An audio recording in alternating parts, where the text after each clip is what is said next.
이런 인사가 감행되고 바로 다음 날 윤석열 총장이 청와대를 겨냥한 압수수색을 했습니다. 참 검찰도 함께 보시죠.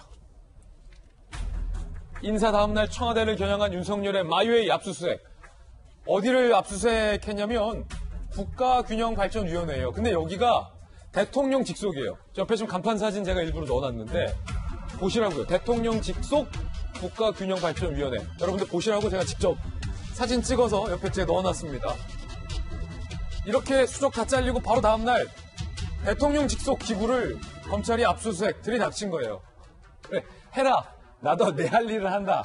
야, 이거 뭐 흥미롭습니다. 인사 다음날 청와대를 겨냥한 윤석열 마유. 어제죠. 인사 다음날이에요. 검찰이 청와대의 울산시장 선거 개입 의혹과 관련해서 대통령 직속 국가균형발전위를 압수수색했습니다. 검찰 인사 대학살에도 아랑곳하지 않고 청와대를 겨냥한 대통령 직속 기구 그냥 밀고 들어가는 거예요. 그러면서 검찰 내부, 검찰 인사와 상관없이 수사는 계속된다는 뜻이다. 검찰 관계자, 윤 총장은 어떻게든 청와대와 여권 관련 수사를 지켜내려는 의지가 강하다. 그러면서 이 균형발전 압수수색 왜 했냐라는 거죠. 이게 오늘 새로운 내용인데 한번 보시죠. 2018년에 발표된 송철호 울산시장 후보자의 공약과 2019년 대통령 직속 기구에서 발표한 국가균형발전 5년 계획 그 내용을 보면 울산과 관련된 공약이 대통령 직속 기구가 1년 뒤에 발표한 것이 송철호 시장 캠프의 공약과 판박이라는 중앙정부 종합계획에 담길 울산시 추진 사업을 1년 먼저 송철호 시장 측이 알고서 공약을 내건 것 아니냐라고 검찰은 현재 의심하고 있는 것 같습니다. 일단은 김유정 장관님, 그 윤석열 총장의 그 압수수색 바로 들어가는 것도 보면 참 윤 총장도 대단한 뭐랄까요, 배포라고 해야 되나요? 보통 이렇게 착착착 수석들에 대한 인사가 되면 사람이 이게 위축이 되잖아요, 김 장관님. 그래서 위축돼서 오늘 예정된 압수수색이더라도 좀 있어봐, 뭐 좀 생각 좀 해보자 라고 뭐 하루 늦게 하던가 할 텐데 그냥 바로 손발이 잘려도 그냥 밀고 들어가는 거 어떻게 보십니까? 검찰이 해야 할 일은 수사 결과로 얘기를 하지 않습니까? 예. 그러니까 해야 할 일은 한다라는 의지를 보여준 거고요. 그런데 뭐 증거가 없는데 무리하게 한 게 아니라 분명히 증거가 있기 때문에 했다라는 말씀 드리고 싶고요. 압수수색은 뭐 법원에서 압수수색 영장이 나와야 하잖아요. 그리고 또 하나 지금 걱정되는 거는 뭐냐면 어제 간부급 인사에 있어서 이제 차장 검사하고 부장 검사 연이은 중간 간부급 인사가 있을지도 모른다. 그러니까 사실은 위에 수족들만 따른 게 아니라 일선에서 실제 수사를 담당하던 사람들까지 필드에서 뛰는 선수들까지. 문제 다 이제 교체가 되면 지금 수사를 진행하는데 문제가 있을 수도 있기 때문에 오히려 지금 시점에 더 속도감을 내야 되지 않느냐라는 검찰 내부의 걱정도 반영된 것 같습니다. 그리고 또 구체적으로 말씀을 드리자면 대통령 직속 국가균형발전위원회에서 1년 뒤에 발표할 내용을 미리 1년 전에 거의 판박이로 받아냈다라는 거는 이런 거예요. 그 고3 수험생 입장에서 보면 완전 내가 문제집 풀었는데 1년 뒤에 수능에서 똑같은 문제 나와서 뭐 거의 이런 수준이고. 으로 사실은 지역에서는 광역에서는 굉장히 중요한 내용입니다. 그런데 그냥 단순하게 똑같은 것 때문에 그런 게 아니라 저 국가균형발전위원회에 송 시장이 고문직으로 있었더라고요. 그러니까 뭐 빼낼 수 있는 위치에 있었다라는 의심을 할 수 있는 상황이라는 거예요. 그런데 더 기가 막힌 거는 국가균형발전위원회에 고문직이 없을 때 규정에 고문을 임명할 수 있다라는 규정이 없을 때 임명해놓고 문제가 생길 것 같으니까 뒤늦게 고문직책을 만들 수 있다라고 규정을 만든 것까지 나왔어요.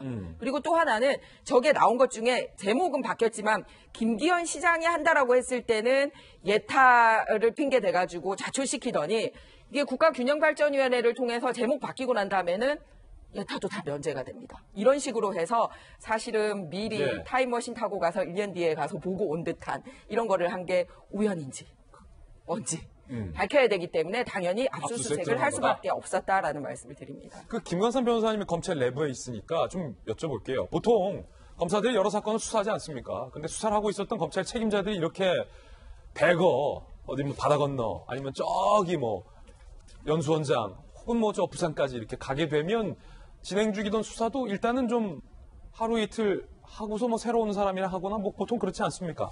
일반적으로 말이죠. 이제 예. 검사 인사이동을 앞두고 있으면 수사를 하지 않습니다. 그래요. 예. 그래서 이전에 어떤 송치받은 사건 수사도 되도록이면 이제 후임자에게 남겨놓고 하려고 그래요. 그렇죠. 왜냐하면 후임자가 나머지를 해야 되니까. 그렇죠. 그런데 전 이번 같은 경우에는 완전 뭐 인사를 전면적으로 다 갈아엎었잖아요. 예. 그러면 일단 수사 동력은 뭐 거의 상실될 가능성이 커요. 그리고 이제 조만간에 아마 중간 간부들, 이제 차장이랄지 뭐 부장들, 아니면 현재 있는 검사들의 인사가 있을 텐데, 그러면 사실 수사에서 손을 뜰 수밖에 없는 거고, 후임 검사가 오면 내용을 알겠습니까? 그럼 제대로 수사를 못 해요. 그러면 앞으로 이 수사가 어떻게 될 것인지 이제 검사들은 다 알고 있죠. 그러면 원칙적으로 수사가 중단이 되고, 그래, 인사 한번 기다려보자. 이렇게 가야 하는 것이 일반적인 거예요. 그런데 수사 동력이 거의 상실이 되고 있고, 그 다음에 이제 사람이 그렇잖아요. 막 스트레스 받으면 스트레스 받으면 아무것도 하기 싫어져요. 아무것도 밥도 먹기 네. 싫어. 그럼 모든 게 정지 상태가 된단 말이에요. 예. 그래, 그러면 인사하면 난 그때 뭐 거기 가지. 그 정도 마음을 가지고 수사할 마음이 안 나죠. 그런데 사실은 저런 검사 윤석열 총장 입장에서 보면 정말 자기를 타겟으로 인사를 했다는 생각이 드는 저런 인사했음에도 불구하고 저렇게 하는 것은 대통령 직속 기구를 그렇죠. 나는 죽을 때 죽을 망정 끝까지 하겠다는 거예요. 압수수색 하다가 죽겠다. 그렇죠. 그러면서 밑에 있는 검사들도 아무튼 뭐 죽을 때 죽을 망정 끝까지 가라. 그런 취지의 메시지를 전달했다고 하나라도 봐요. 뭐라도 좀 더 압수해와라. 날아가더라도. 그런데 이제 저도 사실 뭐 정치와 관련해서 이제 평론을 하는데 제가 전에도 한번 돌직구에서 얘기한 적 있어요. 건불 10년, 화무 11호이라고. 권력은 10년에 가지 않고 꽃은 10일 이상 피지 않는다.